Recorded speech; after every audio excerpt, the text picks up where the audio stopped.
بسم اللہ الرحمن الرحیم باب انکاح الرجل ولده الصغار لقوله تعالی واللائی لم یحضن فجعل عدتها 3 اشہر قبل البلوغ وبه قال حدثنا محمد بن یوسف قال حدثنا سفیان عن هشام عن أبيه عن عائشة أن النبي صلى الله عليه وسلم تزوجها وهي بنت 6 سنين وأدخلت عليه وهي بنت 9 ومكثت عندها 9. عنوان کا حاصل ہے آدمی اپنی نابالغ اولاد کا نکاح کر سکتا ہے، یعنی نابالغیت عدم بلوغ نکاح سے مانے نہیں ہے اور نکاح کی صحت کے شرائط میں نہیں ہے. اس لیے ذمہ دار اس کا ولی، نابالغ اولاد کا جو ولی ہے اور ذمہ دار ہے، اس کی شادی، اس کا نکاح، جو ذمہ دار ہے وہ اپنی اولاد کا نکاح کر سکتا ہے، چاہے وہ بچیاں ہوں چاہے وہ بچے ہوں. دلیل میں سورہ طلاق کی یہ آیت پیش کی، واللائی یئسن من المحیض من نسائکم ان ارتبتم فعدتہن 3 اشہر واللائی لم یحضن. امام بخاری رحمۃ اللہ علیہ نے اپنا ترجمۃ الباب اس طرح ثابت کیا ہے کہ اس میں واللائی لم یحضن آیا، یعنی وہ نابالغ لڑکیاں جنہیں نابالغی کی وجہ سے حیض نہیں آتا، ان کی عدت بھی 3 ماہ مقرر کی گئی ہے. واللائی یئسن من المحیض من نسائکم، جن کو درازی عمر کی وجہ سے حیض آنا بند ہو گیا، ان کی عدت بھی 3 مہینہ، اور جن عورتوں کو ابھی صغر سنی کی وجہ سے حیض نہیں آتا، ان کی عدت بھی 3 مہینہ مقرر کی گئی ہے.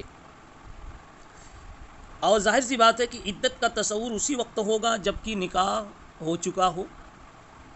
اس سے امام بخاری رحمۃ اللہ علیہ اخذ کر رہے ہیں کہ ولی اپنی نابالغ اولاد کے نکاح کا مجاز ہے، اس کا نکاح کیا ہوا معتبر ہے. یہ تو اپنے مدعا کو اور ترجمۃ الباب کو آیت کریمہ سے ثابت کیا. پھر حدیث پاک اسی کے اس بات کے لیے پیش کر رہے ہیں. حضرت عائشہ رضی اللہ تعالی عنہا سے شادی جناب رسول اللہ صلی اللہ علیہ وسلم نے 6 سال کی عمر میں کی. نکاح کیا اس وقت جب کہ عمر حضرت عائشہ کی 6 سال تھی، اور آپ صلی اللہ علیہ وسلم نے دخول فرمایا جب کہ عمر 9 سال کو پہنچی، اور پھر 9 سال ہی آپ کے پاس قیام رہا، اور پھر حضور پاک صلی اللہ علیہ وسلم دنیا سے تشریف لے گئے.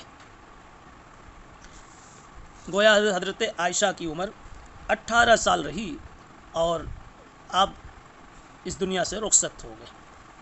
تو حضرت عائشہ کا نکاح 6 سال کی عمر میں، رخصتی 9 سال کی عمر میں. اس بات پر صراحتاً یہ دلیل ہے کہ بچی کا نکاح قبل البلوغ کیا جا سکتا ہے، اور شادی حضرت ابوبکر صدیق رضی اللہ تعالیٰ عنہ نے کی تھی. بعض لوگوں نے اس مسئلے میں اختلاف کیا، مثلا ابن حزم وغیرہ نے ابن شبرمہ سے ایک اختلاف نقل کیا ہے کہ یہ نابالغ بچی کے نکاح کی اجازت نہیں دیتے، یعنی اس کا ولی بھی نہیں کر سکتا. نابالغ تو اپنی شادی نہ بچہ نہ بچی کوئی نہیں کر سکتا، لیکن ولی بھی نہیں کر سکتا. لیکن یہ جمہور سے ہٹ کر کے جمہور کے نزدیک اس کی اجازت ہے، اور جو لوگ اس کی اجازت نہیں دیتے نابالغ کے نکاح کی، وہ حضرت عائشہ کے واقعے کو رسول اللہ صلی اللہ علیہ وسلم کی خصوصیت پر محمول کرتے. مگر ظاہر سی بات ہے کہ جب تک دلیل منع نہ ہو خصوصیت کو بنیاد نہیں بنا سکتے، اس لیے کہ آپ صلی اللہ علیہ وسلم کے اعمال و اقوال میں اصل و عموم ہے. باب تزویج الاب ابنتہ من الامام، باپ اپنی بیٹی کی شادی وقت کے بادشاہ یا امام سے کر سکتا ہے. باب سنتے ہی اور عنوان سنتے ہی آپ کے سامنے حضرت عمر ابن خطاب رضی اللہ عنہ کا قصہ، حضرت عائشہ کا واقعہ آپ کے سامنے آ گیا ہوگا. اور یہی بات یہاں امام بخاری رحمۃ اللہ علیہ نے پیش بھی کی ہے. باپ اپنی بیٹی کی شادی وقت کے امام سے اور حاکم سے کر دے تو درست ہے. قال عمر خطب النبی صلی اللہ علیہ وسلم الی حفصۃ فانکحتہ، نبی پاک صلی اللہ علیہ وسلم نے میرے پاس حفصہ کے نکاح کا پیغام بھیجا تو میں نے اس کو قبول کر لیا اور میں نے حفصہ کا نکاح آپ کے ساتھ کر دیا. تو یہاں باپ نے بیٹی کی شادی، بیٹی کا نکاح وقت کے امام یعنی جناب محمد رسول اللہ صلی اللہ علیہ وسلم کے ساتھ کیا. وبه قال حدثنا معل بن اسد قال حدثنا وهيب بن هشام بن عروة نبي عائشة ان النبي صلى الله عليه وسلم تزوجها وهي بنت 6 سنين وبنى بها وهي بنت 9 سنين. وہی روایت ہے جو ابھی اوپر گزری کہ 6 سال کی عمر میں حضرت عائشہ کا نکاح ہوا، 9 سال کی عمر میں زفاف ہوا. فقال ہشام وانبئت انها كانت عنده 9 سنين. ہشام کہتے ہیں مجھے یہ بات بھی پھر بتلائی گئی کہ نکاح کے بعد 9 سال تک حضرت عائشہ حضور پاک صلی اللہ علیہ وسلم کے پاس رہیں. قال ہشام، یہ تعلیق ہے یا موصول روایت ہے، معلق ہے یا موصول ہے؟ بات یہ ہے کہ ماقبل کی سند کے ساتھ جوڑتے ہیں اگر اس کو تو معلق تو موصول ہو جاتی ہے، ورنہ پھر یہ تعلیق ہوگی. باب السلطان ولی لقول النبی صلی اللہ علیہ وسلم زوجناکہا بما معک من القرآن. السلطان ولی،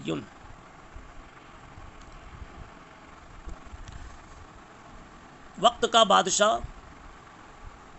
متولی، ولی اور سرپرست ہوا کرتا ہے.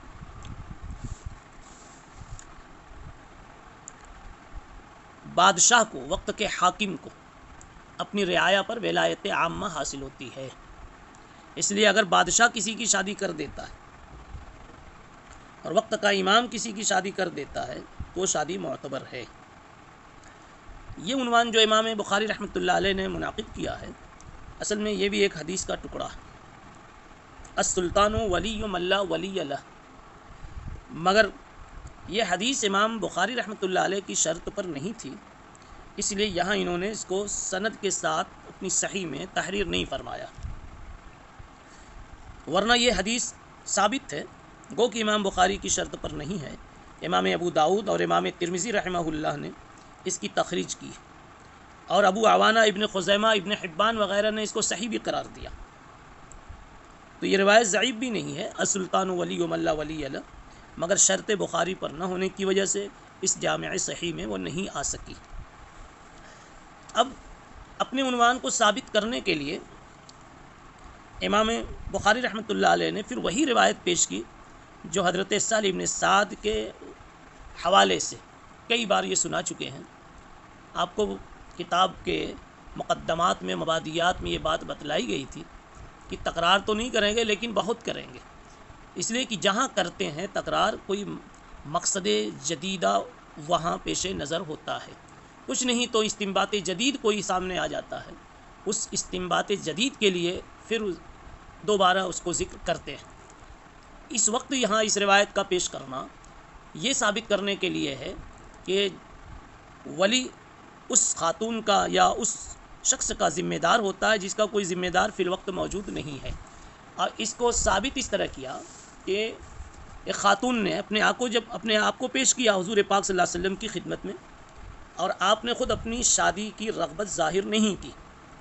تو ایک دوسرے صحابی نے جو وہاں موجود تھے انہوں نے کہا کہ آپ مجھ سے کر دیجئے، اور آپ نے اس پر کوئی نقیر نہیں فرمائی بلکہ کہا جاؤ مہر کا انتظام کر کے آؤ. وہ مہر کا انتظام تو نہیں کر سکے جس کی تفصیل آپ پڑھ چکے، لیکن پھر آپ نے پوچھا کہ آپ کو کچھ قرآن یاد ہے؟ انہوں نے بتایا یاد ہے، تو اس کی برکت سے نکاح کر دیا. پتہ چلا اس خاتون کے آپ ذمہ دار تھے، آپ ولی تھے، تو آپ نے شادی اس کی جہاں آپ نے پسندی کی وہاں کر دی. اسی کو کہا سلطان ولی، وقت کا جو بادشاہ ہوتا ہے اس کو بھی ولایت حاصل ہوتی ہے. اسی واقعے سے جس کا حاصل پیش کیا گیا، امام بخاری رحمۃ اللہ علیہ نے یہ ٹکڑا اوپر لکھ دیا کہ زوجنا کہا بما معک من القرآن، کہ میں نے تمہاری شادی اس خاتون سے کر دی اس قرآن کی وجہ سے جو تمہارے دل میں اور سینے میں محفوظ ہے۔ وبه قال حدثنا عبد الله بن يوسف قال اخبرنا مالك عن ابي حازم عن سهل بن سعد الساعدي قال جاءت امرأة الى رسول الله صلی اللہ علیہ وسلم فقالت انی وهبت من نفسی، میں نے اپنی ذات کو آپ کے حوالے کر دیا، آپ کو ہبہ کر دیا، میں نے اپنی ذات آپ کو ہبہ کر دی۔ فقامت طویلا فقال رجل زوجنیها ان لم تکن لك بها حاجہ، ترجمے کی ضرورت نہیں، بار بار روایت آ چکی ہے۔ قال هل عندك من شيء تصدقها، اصدق يصدق، اصداق کے معنی مہر دینا۔ قال ما عندي الا ازاری، کہیں بردہ کا لفظ ہے اور کہیں ازار کا لفظ ہے کہ انہوں نے کہا میرے پاس تو ایک تہمند ہے، ایک تہبند ہے اور کوئی کپڑا بھی نہیں ہے، میرے پاس انگوٹھی بھی نہیں ہے، ایک چادر ہے، ایک بردہ ہے یا ایک ازار ہے۔ بعض روایت میں بردہ کا لفظ ہے اور بعض روایت میں ازار کا لفظ ہے۔ آدھی دے دوں گا اس کو، آپ نے کہا تم آدھی اس کو دے دو گے تو آدھی میں نہ تمہارا کام بنے نہ اس کا کام بنے، دونوں پریشان رہو گے۔ فقال ما عندي، قال ما عندي الا ازاری، فقال ان اعطيتها اياه جلست لا ازار لك فالتمس شيئا، فقال ما اجد شيئا، فقال التمس ولو خاتما من حديد فلم يجد، قال امعك من القرآن شيء، قال نعم سورۃ کذا وکذا لسور سماها، انہوں نے چند صورتوں کے نام بتائے کہ مجھے یہ صورتیں یاد ہیں۔ آپ نے فرمایا پھر کہ زوجنا کہا بما معک من القرآن، جاؤ تمہارے پاس جو قرآن سینے میں محفوظ ہے اسی کے عوض یا اسی کی برکت سے میں نے تمہاری اس خاتون کے ساتھ شادی کر دی۔ امام بخاری رحمۃ اللہ علیہ کا اپنے مدعا پہ استدلال واضح ہے کہ حضرت نے یہ کہا کہ سلطان ولی ہوتا ہے، آپ نے یعنی آپ صلی اللہ علیہ وسلم خدمت میں جب اس خاتون نے اپنے کو پیش کیا تو آپ نے اپنا نکاح خود تو نہیں کیا، اپنے لیے تو نہیں قبول کیا، لیکن آپ نے از خود دوسرے صحابی سے اس کے نکاح کی بات شروع کر دی۔